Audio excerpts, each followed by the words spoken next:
Mateo capítulo 8, versículo 23. Cuando entró Jesús en la barca, sus discípulos le siguieron y de pronto se desató una gran tormenta en el mar, de modo que las olas cubrían la barca, pero Jesús estaba dormido. Y llegándose a él, le despertaron diciendo: Señor, sálvanos, que perecemos. Y él les dijo: ¿por qué estáis amedrentados, hombres de poca fe? Entonces se levantó, reprendió a los vientos y al mar, y sobrevino una gran calma. Y los hombres se maravillaron diciendo: ¿quién es este que aún los vientos y el mar le obedecen? Bueno, como ya ustedes saben, este jueves en la tarde tuvimos un serio inconveniente en el techo de nuestra iglesia debido al error involuntario de uno de los obreros que estaba impermeabilizando el techo, y la fuerte lluvia que cayó esa noche y en la madrugada del viernes, el salón de cultos de nuestro edificio sufrió daños considerables, y es por esa razón que no podemos usar las facilidades en el día de hoy. Todavía necesitamos hacer una evaluación más profunda de los daños, pero esperamos en el Señor que sea menor de lo que se ve y que pronto nosotros podamos regresar a la normalidad. Ahora, es por esa razón que los pastores decidimos detener momentáneamente la serie de Romanos que venimos exponiendo desde hace ya varios meses, los domingos en la mañana, para poner este evento en perspectiva que viene a sumarse a todas las complicaciones, a todas las dificultades que nosotros venimos experimentando por causa de la pandemia. Y mi propósito en esta mañana es enfocar la naturaleza de las pruebas a la luz de este pasaje que acabamos de leer en el Evangelio de Mateo, para luego detenernos a considerar cómo funciona la fe cuando estamos en medio de la prueba. Mis hermanos, Pablo nos dice en 2 Corintios capítulo 5 versículo 7 que es por fe que andamos, no por lo que vemos, es por fe que andamos. Y el autor de la carta a los Hebreos nos recuerda que sin fe es imposible agradar a Dios. Sin fe es imposible agradar a Dios. Podemos dedicarnos a las tareas más sublimes, a las tareas más extraordinarias, pero si no están acompañadas de fe, no serán del agrado de Dios. Ahora, la enseñanza de la Biblia acerca de la fe no deja de ser misteriosa y paradójica. Por un lado, la Biblia dice que la fe es un regalo de Dios. Dice Pablo en Filipenses, por ejemplo, capítulo 1, versículo 9, a vosotros se os ha concedido, a vosotros se os ha dado de gracia, no solo que creáis en Él, sino también que padezcáis por Él. La fe es un regalo de la gracia de Dios. Sin embargo, la Biblia nos dice que aunque la fe es un regalo de Dios, somos tú y yo los que creemos. Dios da la fe, pero nosotros somos los que ejercemos fe. Es por eso que Pablo nos exhorta en Efesios capítulo 6 a tomar el escudo de la fe con el cual podamos apagar los dardos de fuego del maligno. Somos tú y yo que tomamos la armadura. La armadura es de Dios, pero somos tú y yo que usamos la armadura. Y eso es precisamente lo que aprendemos de este pasaje. Esta historia tan conocida y narrada en una forma tan sencilla en el Evangelio de Mateo contiene algunas enseñanzas muy profundas acerca del ejercicio de la fe en medio de las pruebas. Y yo no quiero concentrarme en todos los elementos de la historia, sino solamente en eso. La fe en medio de las pruebas. Tanto Marcos como Lucas nos dicen que el Señor deseaba cruzar al otro lado del mar de Galilea. El Señor había estado llevando a cabo un ministerio muy intenso, un ministerio muy agotador, y el otro lado del mar era más tranquilo porque era más despoblado. Mis hermanos, nunca debemos olvidar que Jesús era verdadero Dios, pero que también era verdadero hombre. El Señor estaba cansado. estaba agotado. El mar de Galilea es un lago de agua dulce relativamente pequeño, así que se puede atravesar de un lado a otro en un tiempo relativamente breve. De hecho, hace unos años tuve la oportunidad de estar en el mar de Galilea y uno puede ver fácilmente todos los contornos del mar estando allí. Así que el mar se puede cruzar rápidamente, a no ser por las características climáticas y geográficas del mar de Galilea que pueden desatar tormentas repentinas. Resulta que la superficie del mar de Galilea es la más baja del mundo para un lago de agua dulce. De manera que cuando las corrientes de aire frío descienden de las colinas que rodean el lago y chocan con el aire caliente de la superficie, se pueden provocar tormentas repentinas, que son un verdadero desafío, aún para marineros experimentados, como era el caso de los apóstoles.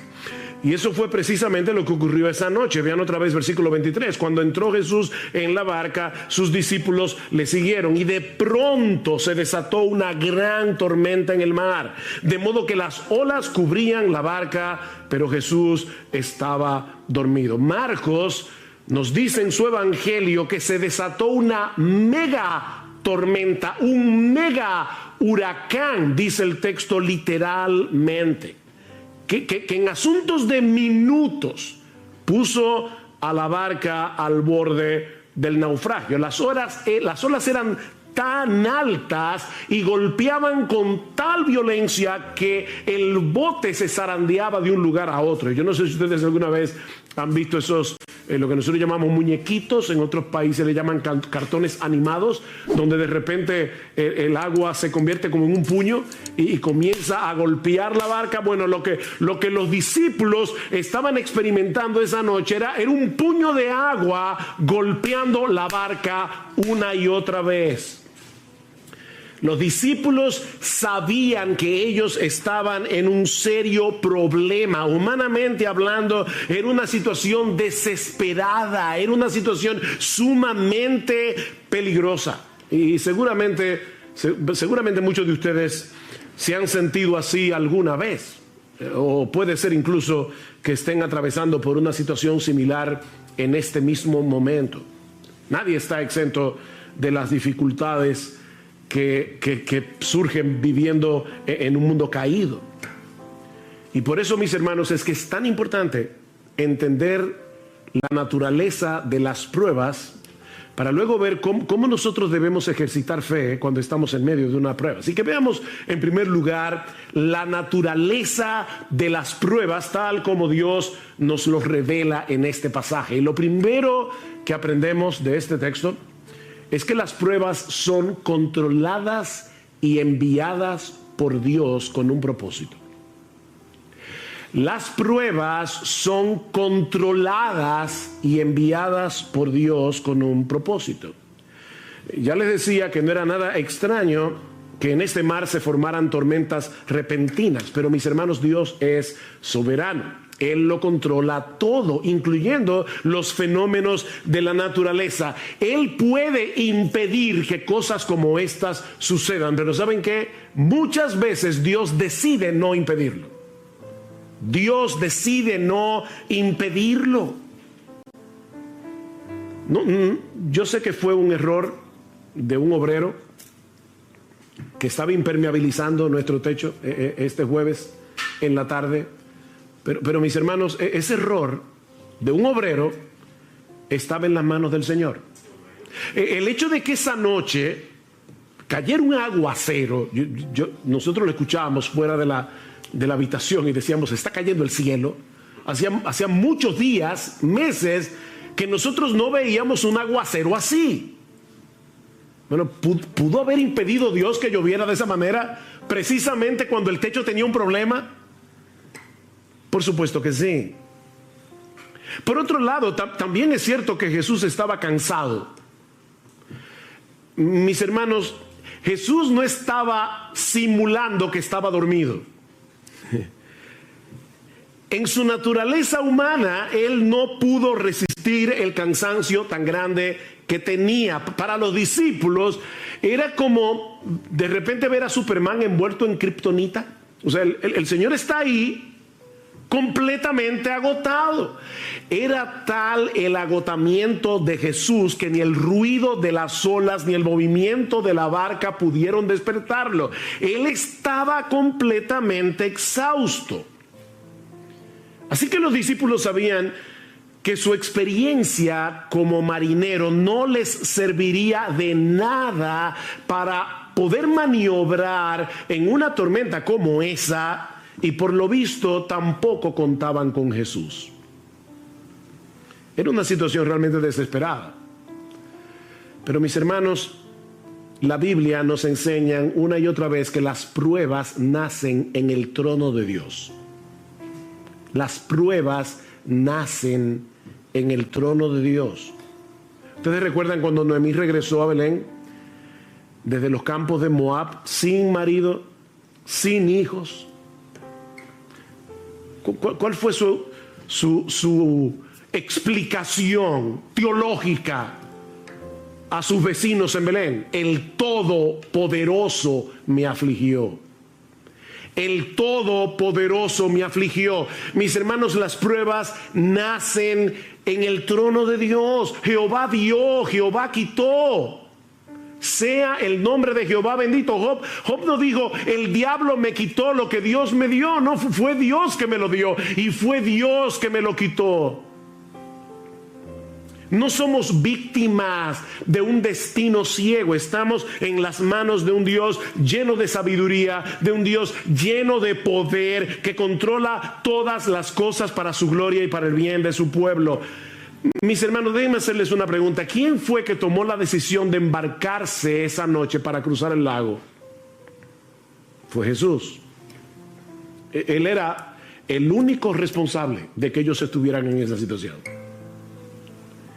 Y la tormenta que se desató esa noche repentinamente no era otra cosa que la voz de Dios levantando el viento, levantando las olas. Dice en el Salmo 107, Él habló y levantó un viento tempestuoso que encrespó las olas del mar. No fue la madre naturaleza la que provocó esa tempestad, fue el decreto soberano de Dios. Él metió a los discípulos en medio de ese mega huracán porque quería enseñarles algo acerca del poder y la autoridad del Señor Jesucristo. Así que, mi hermano, si tú estás ahora en medio de una prueba, sea grande, sea pequeña, tal vez no es un mega huracán, pero sea grande o sea pequeña, tú tienes que entender que fue Dios el que te metió en esa prueba. No fue el destino. No fue un virus invisible. No fue la gente que te rodea, decía el filósofo francés Jean-Paul Sartre, el infierno son los demás. No fueron las personas que te rodean las que te metieron allí. Dios te puso allí en medio de ese huracán con un propósito bueno y sabio, aunque ahora no podamos entenderlo.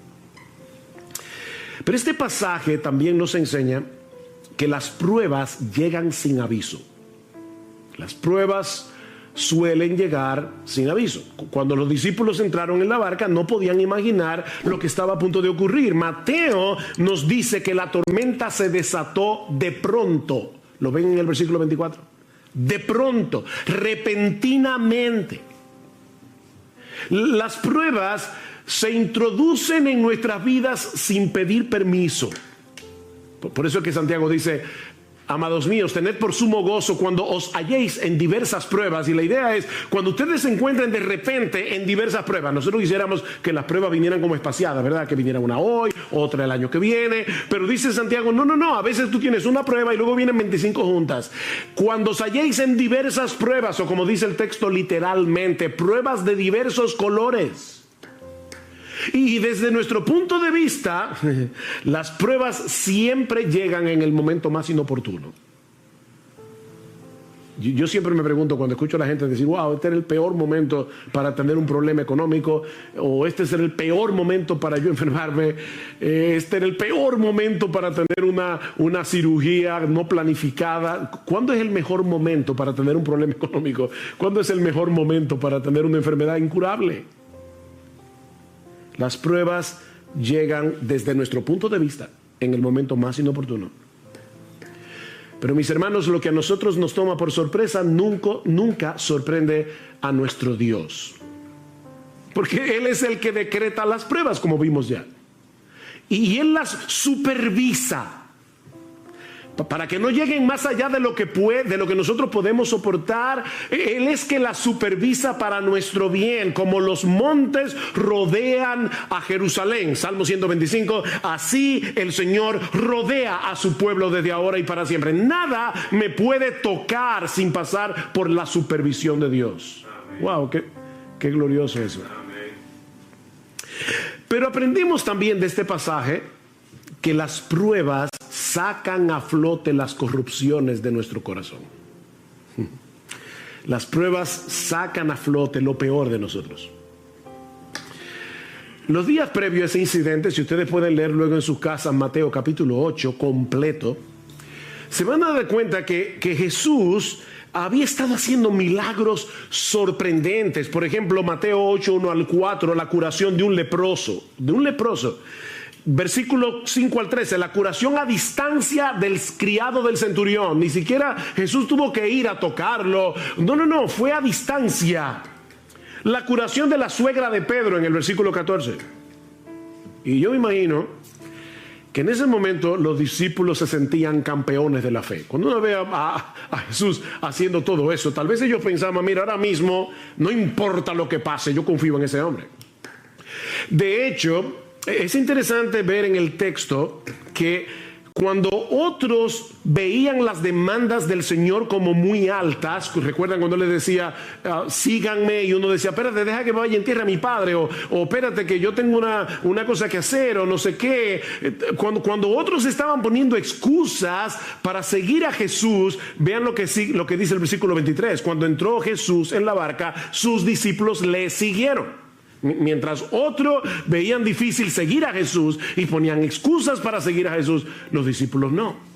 Así que probablemente en ese momento ellos se sentían campeones de la fe. Pero ¿qué tan fuerte era esa fe? No había manera de saberlo si no era en medio de la prueba.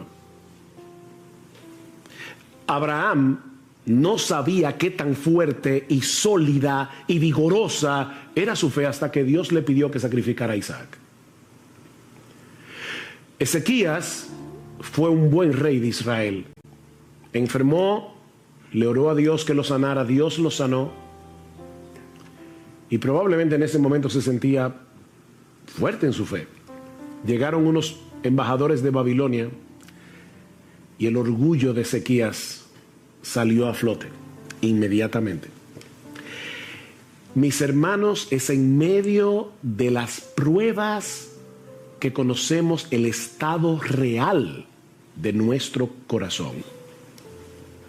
Nuestra fe será probada por el fuego, dice en Primera de Pedro capítulo 1 versículo 7. Tiene que ser probada por el fuego. ¿Qué hace el fuego? El fuego licúa el oro, y al licuarse, como es un metal pesado, eso hace que la basura salga a flote, y entonces el orfebre comienza a purificar el oro.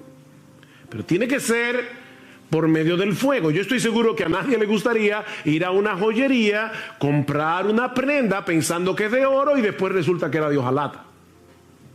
El oro tiene que ser probado y se prueba con fuego, no solo para ver su genuinidad, sino también para librarlo de impurezas. El oro tiene que ser probado por fuego, y nuestra fe también. Nuestra fe también tiene que ser probada. Y cuando somos probados, es que podemos ver una verdadera radiografía de lo que hay en nuestro corazón. Pero aprendemos también de este relato que las pruebas son un antídoto contra nuestro sentido de autosuficiencia. Las pruebas son un antídoto contra nuestro sentido de autosuficiencia. Estos hombres eran pescadores, bueno, y eran pecadores también, pero eran pescadores experimentados, eran marineros de experiencia. Seguramente ellos habían estado en tormentas anteriormente en el mar de Galilea, porque eso era muy común. Pero ahora Dios los había colocado en una situación tan extrema que ellos sabían que toda su experiencia no les serviría de nada. De nada. Mis hermanos, Dios usa las pruebas para llevarnos a descansar únicamente en Él, para destruir nuestro sentido de autosuficiencia. Pablo dice en 2 Corintios capítulo 1, versículos 8 al 9, que Dios los puso en una situación tal cuando ellos estaban en Asia Menor, que Pablo dice, nosotros tuvimos temor de morir, pensamos que no íbamos a conservar la vida, y Dios hizo eso, escuchen lo que dice Pablo, a fin de que no confiáramos en nosotros mismos. Pablo, el gran apóstol Pablo, está diciendo, en otras palabras, yo tengo la tendencia, igual que todos los demás, a confiar en mí mismo. Y Dios envió esta prueba para que no confiáramos en nosotros mismos. Todos nosotros tenemos una fuerte tendencia a confiar en nuestras propias capacidades. Y ¿saben qué? Nunca somos más débiles, ni estamos en una condición más vulnerable que cuando somos atrapados por el sentido engañoso, que es una ilusión, de que nosotros podemos hacer las cosas en nuestras propias fuerzas. Eso es una ilusión. Pero cuando estamos en medio de las pruebas, percibimos más claramente lo frágiles que somos, y eso nos mueve a buscar nuestro refugio únicamente en Dios. Por eso es que Pablo dice en esa misma carta al final, 2 Corintios 12, por tanto, de buena gana me gloriaré en mis debilidades, para que repose sobre mí, para que tabernaculice sobre mí, para que el poder de Cristo haga una tienda de campaña sobre mí. Es lo que está diciendo Pablo, por lo cual, por amor a Cristo, me gozo en la debilidades, en afrentas, en necesidades, en persecuciones, en angustia, porque cuando soy débil, entonces soy fuerte. Cuando soy débil. Nunca estamos en una mejor condición espiritual que cuando percibimos que se acaban nuestras fuerzas, que ya no tenemos otra opción que ampararnos en el poder de la gracia de Dios. Pero lo más importante que nosotros aprendemos de este pasaje acerca de la naturaleza de las pruebas es que las pruebas nos brindan una excelente oportunidad para crecer en nuestro conocimiento de Dios y de sus caminos. Las pruebas son una escuela. Una escuela. Versículo 27. Y los hombres se maravillaron diciendo, ¿quién es este? Fíjense, ellos habían visto a Jesús hacer milagros, pero ahora se están preguntando, ¿quién es este? Este hombre no encaja dentro de nuestras categorías humanamente hechas. Cristo no encaja. ¿Quién es este? Que aún los vientos y el mar le obedecen. Esto no era una mera teoría para ellos. O sea, no fue que ellos vieron cómo Jesús se levantó de la barca. Yo les decía al principio, yo no voy a estudiar y considerar cada uno de los detalles de la historia, pero ustedes recuerdan, ¿verdad? Jesús está dormido, los discípulos lo despiertan, Cristo mira el mar, mira el viento y le dice, cállate. Y la reacción de los discípulos no fue, wow, qué interesante. O sea, fíjate, wow, él solamente, mira, dijo la palabra y el mar se calmó. No porque ellos ya conocían eso en teoría. Ellos sabían que Jesús era poderoso, porque lo habían visto sanar. Recuerden, milagrosamente a leprosos, al criado del centurión. Ellos sabían que Jesús tenía poder. Pero ahora estaban tomando un examen práctico. Mis hermanos, las pruebas convierten el conocimiento teórico que nosotros tenemos de Dios en verdadero conocimiento. Job tuvo que pasar por todo lo que pasó para poder decir al final de su libro, de oídas te había oído. Un hombre que conocía al Señor, que adoraba a Dios día tras día, que oraba por sus hijos, un hombre piadoso. Y sin embargo está diciendo, Señor, yo no hubiera podido conocerte de no haber pasado por esta experiencia. De oídas te había oído, pero ahora mis ojos te ven. Déjame hacerte una pregunta. ¿Cuál es la mejor manera de aprender a jugar un deporte?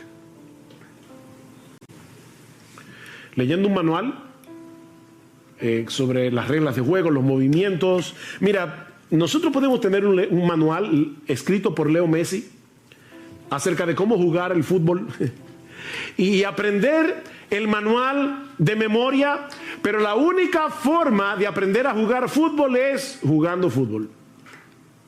Esto no es teórico, hermanos. Esto no es teórico. Y lo mismo ocurre con la teología. Dios quiere que nosotros le conozcamos íntima y personalmente. Dios quiere que nosotros confiemos en Él, no teóricamente, sino en la práctica. Sí debemos estudiar la Biblia, obviamente. Sí debemos leer buenos libros de los atributos de Dios, de la teología. Eso es extremadamente importante. Pero ese conocimiento vendrá a ser verdadero conocimiento cuando nosotros podamos aplicarlo en medio de la tormenta. Así que son muchas las cosas que Dios nos enseña en medio de las pruebas. ¿Ven? Jamás podremos conocerlo mejor a Él y conocernos mejor a nosotros mismos a menos que atravesamos por diferentes pruebas. Alguien decía muy sabiamente, contemplo el mundo a través de mis lágrimas, porque quizás así vea cosas que no vería con los ojos secos. Contemplo el mundo a través de mis lágrimas, porque quizás así voy a ver cosas que yo no vería con los ojos secos. Hay cosas que no se ven con los ojos secos, se ven llorando. Pero este pasaje, tan sencillo, ¿verdad? Son solo como 4 versículos. También nos enseña algunas cosas acerca del ejercicio de la fe en medio de las pruebas. Sí, ya vimos lo que el pasaje nos enseña acerca de la naturaleza de las pruebas. Pero veamos ahora lo que nos enseña este pasaje acerca del ejercicio de la fe en medio de las pruebas. Esa noche, los discípulos se dejaron controlar por el miedo, se dejaron controlar por la angustia, a tal punto que no solo pusieron en dudas el poder de Jesús, sino también su amor y su cuidado. Vean otra vez el versículo 25, y llevándose a él le despertaron diciendo, Señor, sálvanos, que perecemos. El evangelio de Marcos dice, Maestro, ¿no tienes cuidado que perecemos? Y no es que hay un error entre Marcos y Mateo, es que los discípulos comenzaron todos a hablar a la vez, y unos dijeron una cosa, otros dijeron otra. Pero el punto es que ellos estaban tan llenos de miedo que perdieron de vista lo que implica tener a Jesús en la barca. Ellos perdieron eso de vista. Y algunos pudieran pensar, bueno, pastor, pero oye, no era para menos. No, Cristo tenía una evaluación muy diferente. ¿Por qué estáis amedrentados, hombres de poca fe? Hay al menos 2 cosas que nosotros aprendemos de esa respuesta de Jesús a los discípulos. La primera es que la fe rehúsa dejarse dominar por el miedo. La fe rehúsa dejarse dominar por el miedo. La pregunta del Señor puede parecer un tanto extraña en medio de una situación tan extrema, ¿verdad? ¿Por qué tenéis miedo? ¿Cómo que por qué? Pero es que tú no estás viendo el espectáculo. ¿Cómo que por qué tenemos miedo? Nosotros, ¿verdad?, nos identificamos con los discípulos porque de haber estado allí probablemente habríamos experimentado lo mismo. Sin embargo, la pregunta de Jesús implica una reprensión. ¿Por qué reaccionan con miedo? Ahora, déjenme aclarar algo para no crearles un problema de conciencia innecesario. Eso no quiere decir que los cristianos no tenemos derecho a luchar con el miedo, sobre todo cuando estamos en una situación de peligro potencial. No. El miedo, el temor es algo que Dios ha puesto en nosotros para llevarnos a la protección, a protegernos, a no ser locos y arrojarnos a una situación que pueda hacernos daño. Lo que no tenemos derecho, los cristianos, es a dejarnos controlar por el miedo. Fíjense, nosotros tenemos derecho a tener una lucha inicial con el miedo. Lo que no tenemos derecho es a dejarnos dominar por el temor, tomando en cuenta que nosotros tenemos un Dios como el nuestro que cuida de nosotros. Los discípulos perdieron el control de sí mismos al punto de hablarle a Jesús con insolencia. Maestro, ¿no te importa? Oigan la expresión. ¿No te importa que perezcamos? En vez de mostrar una fe sumisa y esperar confiados en que Jesús iba a hacer lo que él tenía que hacer, la frustración, el miedo, los llevaron a reprocharlo por su falta de cuidado y de amor. Ahora, no olviden, mis hermanos, que ellos acaban de ver a Jesús sanar todo tipo de enfermedad. Ellos acaban de ver a Jesús echar fuera demonios. Ellos estaban conscientes de su poder. Ellos estaban conscientes de la compasión de Jesús, pero dejaron que el miedo los controlara. En otras palabras, en ese momento ellos perdieron su teología. Ellos perdieron su teología. ¿Alguna vez te has visto a ti mismo reaccionando de ese modo? Porque ay, mis hermanos, a mí me ha pasado más veces de lo que yo quisiera recordar. Me ha pasado más veces de lo que yo quisiera recordar. Sabemos que el Señor es bueno, sabemos que Él es todopoderoso, sabemos que Él está lleno de compasión y de sabiduría. De hecho, tú y yo tenemos un conocimiento mayor que el que tenían los discípulos esa noche, porque nosotros vivimos del otro lado de la cruz. Ellos todavía en ese momento no habían visto a Cristo muriendo por nuestros pecados y recibiendo en su cuerpo la ira de Dios por nuestros pecados, para que nosotros pudiésemos ser absueltos en el tribunal de Dios. Ellos vivieron del otro lado de la cruz. Pero ¿cuántas veces reaccionamos con esa misma clase de insolencia? Con esa misma clase de incredulidad en medio de la prueba. No lo decimos con palabras, pero esa es la queja sutil y silente que está detrás de nuestra amargura y de nuestro descontento. Señor, una cosa es lo que la Biblia dice acerca de tu cuidado, acerca de tu protección hacia los tuyos, pero otra cosa muy diferente es lo que yo estoy viviendo en este momento. Puede que esto se aplique a algunos de tus hijos favoritos en la iglesia, pero honestamente yo no me siento cuidado por ti. De hecho, Señor, si yo puedo serte todavía más honesto, yo siento en este momento que a ti no te importa. Suena duro, ¿verdad? Eso fue lo que los discípulos le dijeron a Jesús. A ti no te importa. Por eso se llenaron de miedo. Imagínense lo terrible que es estar en un universo como el nuestro, en un mundo caído, lleno de problemas, y encima de eso saber que en los cielos hay un Dios a quien tú no le importas. Que a Dios no le importa. A ti no te importa, Jesús. Eso fue lo que los discípulos le dijeron. Por eso alguien decía que esta es la historia de dos tormentas, una en el mar y otra en el corazón. Esta es la historia de dos tormentas. Mis hermanos, ¿qué debemos hacer cuando percibimos esa agitación inicial de nuestras almas? Cuando percibimos que hay un peligro o una aflicción, porque decimos la fe rehúsa dejarse dominar por el miedo. Sí, pastor, eso suena muy bonito, pero ¿cómo yo hago eso? Pero eso me lleva a la segunda enseñanza, a la segunda lección que nosotros podemos aprender de este relato sobre el ejercicio de la fe en medio de las pruebas, y es el hecho de que hay algo que nosotros tenemos que hacer con la fe. O si quieren ponerlo de otro modo, nosotros aprendemos de este relato no solo que la fe rehúsa dejarse dominar por el miedo, sino que la fe es una actividad. La fe es una actividad. Lo que yo quiero decir con esto es que la fe no se dispara automáticamente en medio de las pruebas. Se trata de algo que nosotros tenemos que poner en acción. Tú y yo somos responsables de tomar el escudo de la fe.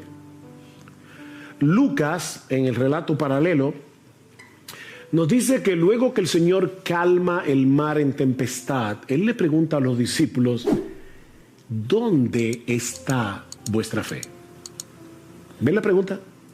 Eso es como como el individuo que se compra un revólver para defenderse de los ladrones, lo esconde muy bien, y entonces cuando de repente lo asaltan y él le cuenta el relato a un amigo y le dice, wow, me asaltaron, y el revólver dice, ah, no, los ladrones no lo encontraron, pero no hizo nada. O sea, él tenía el revólver ahí, pero no hizo absolutamente nada. Lo que Jesús le está diciendo es, ¿dónde está? ¿Qué hicieron ustedes con la fe?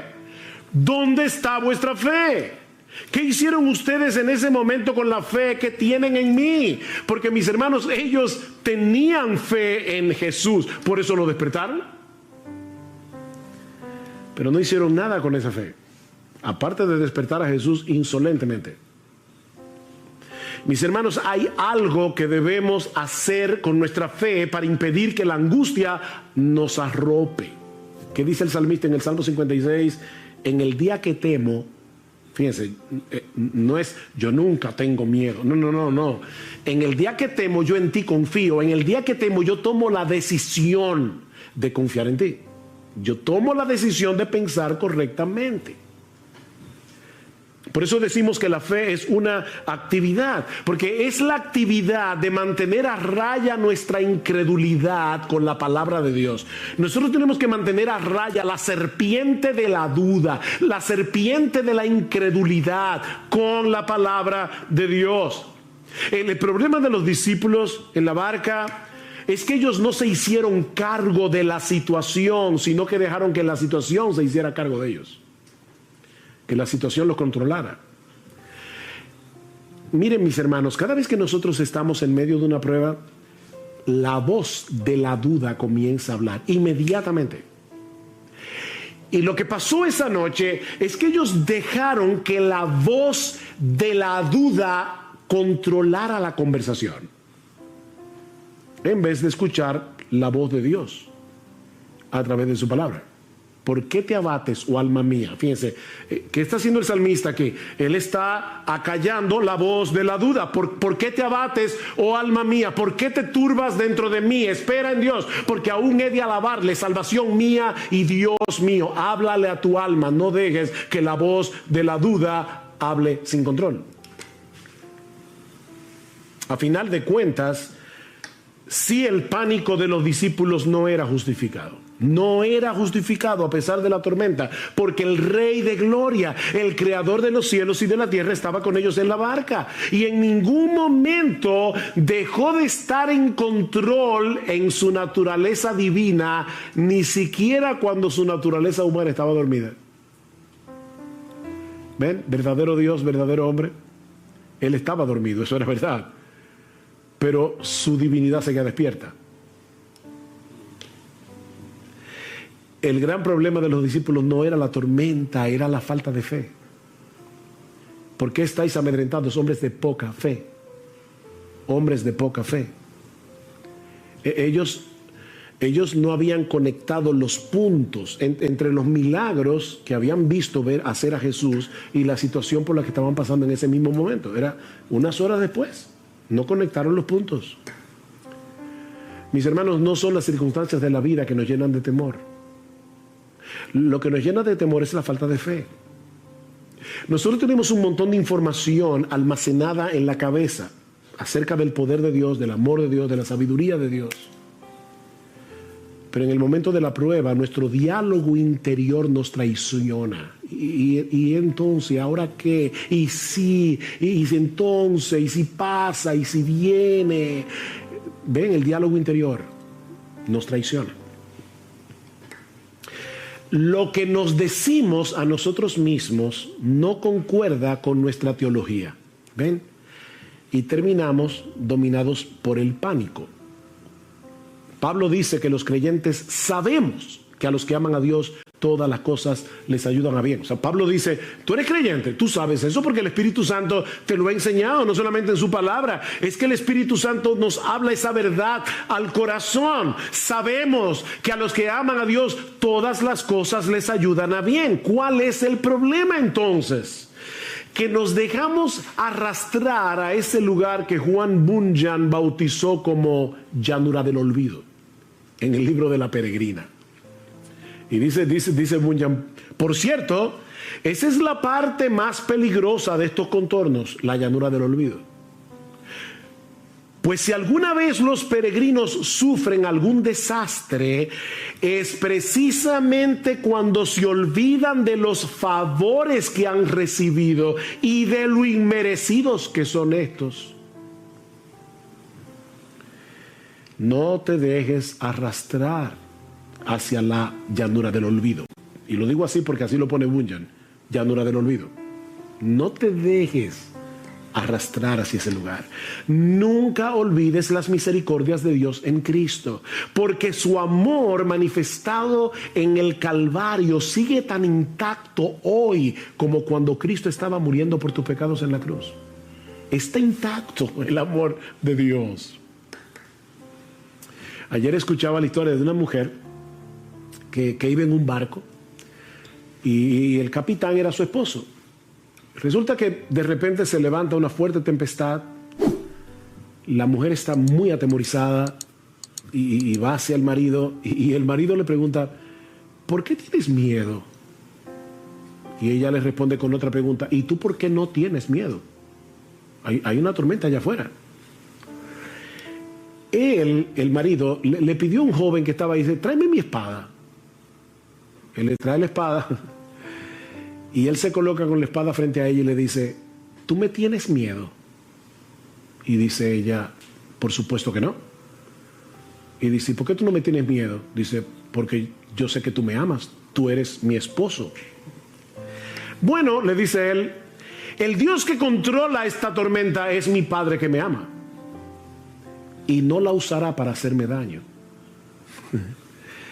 Ella dice, pero el barco puede hundirse.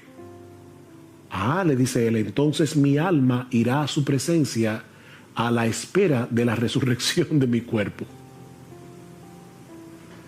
Ven, mi hermano, ¿cuál es el asunto? Esa espada que ahora te hiere está en las manos de Dios, del Dios que te ama, del Dios que cuida de ti, del Dios que no te va a hacer daño, del Dios que no te va a hacer daño, aunque tenga que usar el escarpelo para hacerte una cirugía de corazón abierto, ese Dios no te va a hacer daño. Mis hermanos, no podemos permitir que las consecuencias de esta pandemia o lo que sucedió este fin de semana con nuestro edificio, claro que no me dio alegría saber que este domingo no nos íbamos a poder reunir en nuestro local. Por supuesto que me dio tristeza ver toda esa agua corriendo por el púlpito y bañando las sillas. Y no fue motivo de alegría subir al techo esta semana, el viernes, y ver lo que había pasado allí. O cualquier otra cosa que pueda suceder mañana, no pueden llevarnos a perder de vista el poder y el amor de Dios. Y que Él hace todas las cosas con un propósito sabio y santo, aunque nosotros no lo entendamos. Yo le decía a mi esposa, yo no sé si, por supuesto, este no es la única razón por la que Dios permitió todo esto, pero quién sabe si Dios quería que nosotros cambiáramos el mensaje de Romanos y predicáramos este mensaje, una de las razones por las que Dios obró para que mucha gente fuera consolada a través del texto de Mateo 8. ¿Quién sabe? Dios tiene tantos propósitos que solo los descubriremos todos cuando lleguemos al cielo. ¿Y acaso? No a nosotros, Señor, no a nosotros, sino a tu nombre da gloria, Salmo 115, por tu misericordia y por tu fidelidad. Solo tu nombre merece gloria porque solo tú estás lleno de misericordia y solo tú eres completamente fiel. Y ahora escuchen la pregunta, ¿por qué han de decir las naciones, ¿dónde está ahora tu Dios? Y yo te digo, ¿por qué le vas a permitir a tu alma, por qué le vas a permitir a tu corazón decir, ¿dónde está ahora tu Dios? Respuesta, nuestro Dios está en los cielos, Él hace lo que le place. Ahora, no olvides que lo que le place es conforme a su misericordia y conforme a su fidelidad. Alguien decía, tal vez escuchemos a nuestro corazón decir, no hay esperanza, pero debemos rebatírselo. Cuando tu corazón diga, no hay esperanza, Dice él, debemos rebatírselo. Sí hay esperanza. Sí hay esperanza porque Cristo está en la barca. En nuestras vidas, Cristo está en la barca. Él ha prometido estar con nosotros todos los días hasta el fin del mundo. Y con una sola palabra, Él puede calmar el mar en tempestad. Cristo simplemente dijo, cállate, enmudece. Y la tormenta se calmó como un niño obediente. Porque nuestro Dios controla el universo. Así que no importa qué tan severa sea la tormenta, no importa qué tan claro percibamos que nuestra barca está a punto de naufragar, una sola palabra de Cristo es suficiente para hacer que el mar vuelva a sosegarse. Y Él dirá esa palabra en el momento preciso cuando la prueba haya cumplido su propósito. Él dirá la palabra. Que Dios nos conceda ojos para ver y una mente para recordar, de modo que podamos glorificarle en medio de la aflicción, mostrando a ese mundo incrédulo allá afuera que estamos en las manos de un Dios sabio, todopoderoso, que nos ama con un amor eterno e inalterable y que Él ha hecho un pacto con su pueblo de no volverse atrás, de hacernos bien. Vamos a orar. Padre, queremos darte muchas gracias, Señor, porque a pesar de lo sucedido este fin de semana y que ha producido daños considerables en nuestro edificio, Señor, nosotros podemos confiar en ti. Y de paso recordar que la iglesia no es un edificio de varilla y cemento. La iglesia son tus hijos. Y ahí está tu iglesia siendo cuidada todavía por ti. Gracias, Señor, por habernos permitido en esta mañana traer estas lecciones extraídas de un pasaje tan sencillo y al mismo tiempo tan profundo. Pero, oh Señor, te rogamos, ayúdanos ahora a convertir este conocimiento teórico en un conocimiento práctico. Señor, ayúdanos a conocerte mejor y ayúdanos a conocernos mejor. Y que nosotros podamos, en medio de cualquier situación o circunstancia, refugiarnos en ti, la roca inconmovible de los siglos. Alabado sea tu nombre y alabado sea nuestro bendito Señor y Salvador Jesucristo, que ha prometido estar con nosotros todos los días hasta el fin del mundo. Amén y amén.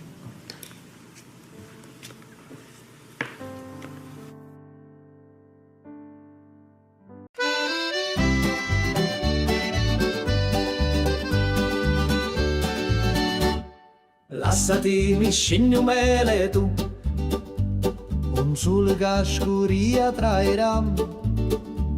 Mi dissi vieni con me stasera, una sera che pari a magia, una cantina che durava musto, lugori mio, gli incidetti tutto.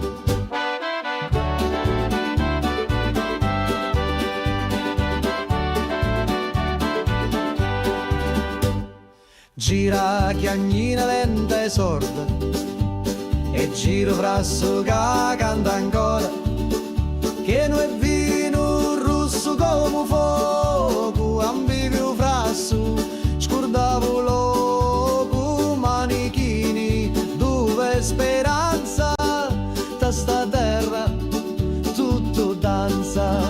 Prega Maria che pazzo milico mi persi su dai panni rossi, c'era una croce fatta d'olivi, mi dai sopra senza scusa. Prega Maria, non sa ciucciù, se era morio era tabù. Ammuzzo tutto frasso, scioglieva cori come passo. C'era notte in vento, con una luna appesa senza pentimento.